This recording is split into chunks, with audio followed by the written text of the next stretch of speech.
राधा राधा राधा राधा राधा राधा सब कहते हैं ना, राधा राधा राधा राधा। बस नाम जाप करो, नाम जाप करो, नाम जाप करो। पता है नाम जाप करने से क्या होता है? आपके चारों तरफ एक सुरक्षा घेरा तैयार होता है, अदृश्य होता है, किसी को दिखता नहीं है पर आपकी रक्षा करता है। ये प्रसंग सुनिए और जानिए कि कैसे तैयार होता है सुरक्षा घेरा। और क्या करता है ये सुरक्षा घेरा? हरे कृष्ण अखिलेश अग्निहोत्री छत्रपुर मध्य प्रदेश में एडवोकेट है, टैक्स एडवोकेट। वृंदावन आना जाना लगा रहता है। बरसाना कभी नहीं गए।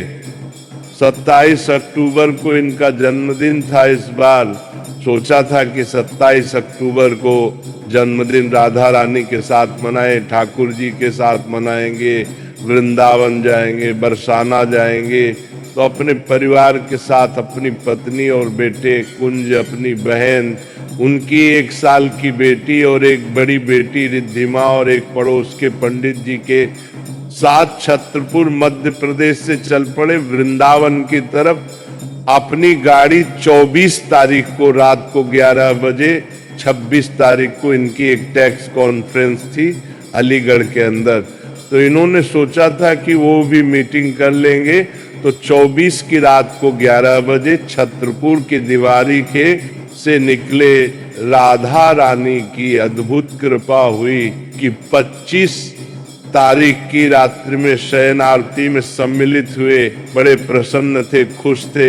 मन में यही चाह थी कि आज तक बरसाना नहीं गए हैं, इस बार बरसाना जाएंगे, राधा रानी से मिलेंगे, राधा रानी से मुलाकात हो। शयन आरती में सम्मिलित हो गए। 26 की सुबह सुबह उठे, बांके बिहारी के दर्शन किए, बांके बिहारी से मिले। उसके बाद राधा वल्लभ गए, राधा वल्लभ से मिले।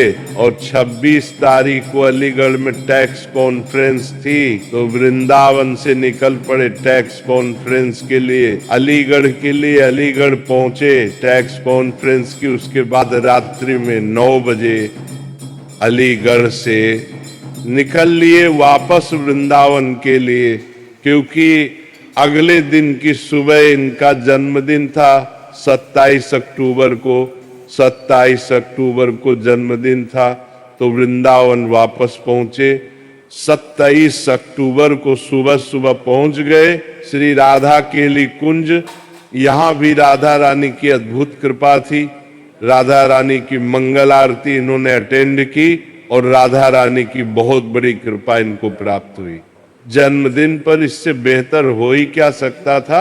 वृंदावन धाम घूमे, अपने गुरु से मिल लिए, राधा रानी से मिल लिए। पूरा परिवार अति प्रसन्न था, मन खुश था। अद्भुत यात्रा थी, जन्मदिन सफल हो गया था। जब आपकी इच्छा ये हो ना कि मैं अपनी जिंदगी का विशेष दिन अपने ईश्वर के साथ मनाऊंगा, पवित्र धाम में मनाऊंगा, अपने गुरु के साथ मनाऊंगा, तो आप बड़े उच्च कोटि के भक्त होते हो। क्योंकि हर व्यक्ति खुशी उसी के साथ बांटना चाहता है, खुशी उसी के साथ मनाना चाहता है जिससे वह बेहद प्रेम करता है। तो अखिलेश अग्निहोत्री का बेहद प्रेम था ठाकुर जी के साथ, मेरे साथ भी और राधा रानी के साथ। इसीलिए बरसाना जा पाए, इसीलिए राधा रानी मिल पाई, इसीलिए ठाकुर जी मिल पाए। और इस बीच उनका एक काम भी हो गया। बहुत खुश थे। अपने जन्मदिन के दिन वृंदावन धाम को नमस्कार किया और वहां से निकल पड़े अपने घर के लिए। वापसी के लिए 450 किलोमीटर का सफर था। अखिलेश बताते हैं कि वृंदावन धाम से निकलने के बाद बस मन में एक ही बात चल रहा है, राधे राधे राधे राधे राधे राधे राधे राधे राधे राधे राधे। 27 अक्टूबर का ये दिन वह जीवन में कभी नहीं भूल सकते, जिसकी शुरुआत उनकी सारी इच्छाओं की पूर्ति के साथ हुई थी। लगातार नाम जपते जा रहे थे। इस दिन को विशेष बना दिया गया था ईश्वर के द्वारा। अब होता क्या है कि सफर जारी है।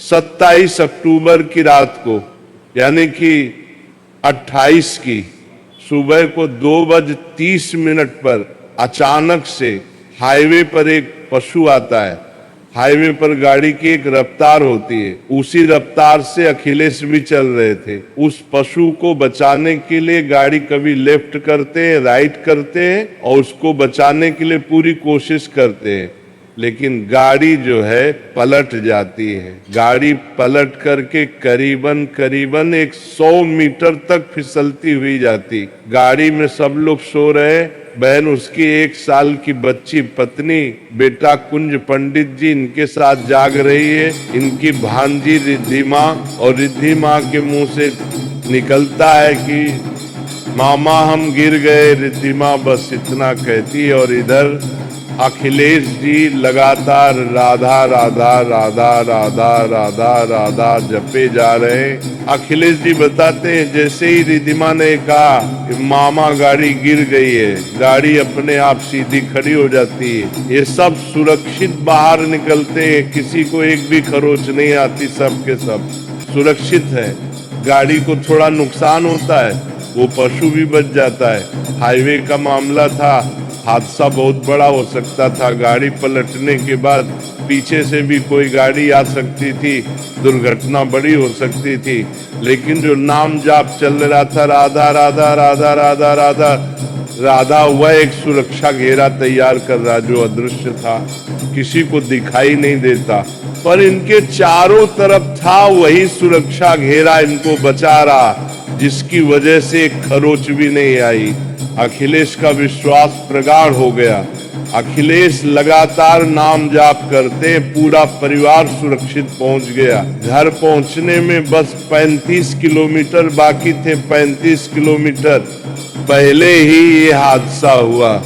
राधा रानी ने बचा लिया। मैं अखिलेश को, उसके परिवार को बस एक बात कहना चाहूं, आपने ईश्वर की कृपा से नए जीवन को प्राप्त किया। अब इस नए जीवन में पूरा प्रयास कीजिएगा कि लोगों के साथ अच्छा व्यवहार करो। आपके स्वभाव से आप पहचाने जाएं कि आप राधा रानी के बच्चे हैं, आप ठाकुर जी के बच्चे हैं, और वह सब आपके स्वभाव से आपको पहचानेंगे, आपके कर्मों से आपको पहचाने। इस नए जीवन के लिए हर पल धन्यवाद करना राधा रानी का ये सुरक्षा घेरा जो आपके चारों तरफ तैयार हुआ है। ये राधा रानी का दिया हुआ भक्तों, जब भी आप नाम जाप करते, ईश्वर की भक्ति करते, अपना विश्वास प्रकट रखते, अपना दुख और सुख ईश्वर के साथ बांटते।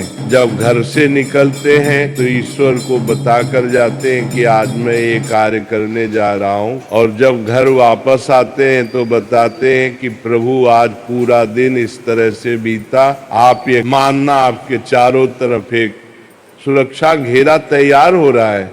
कितनी ही मुसीबतें ऐसी है जो आकर के उससे टकरा कर चली जाती है, आप तक नहीं पहुंचती, आपको पता भी नहीं होता, आपको कभी पता चलता भी नहीं है, क्योंकि आप उस सुरक्षा चक्र के बीच में होते हैं। किसी व्यक्ति को जब ये लगता है कि मेरी भक्ति कुछ कमाल नहीं करती, तो जान ले कि आज उसकी सांसें चल रही तो उसकी भक्ति के कारण चल रही। कोई व्यक्ति कहता है कि मैं पूजा करता हूँ लेकिन मेरे जीवन में कोई बदलाव नहीं, तो ये जान ले कि आज आप सांसें ले रहे हैं तो आपकी पूजा करने की बदलाव नहीं, तो मेरे के कारण हो रहा है।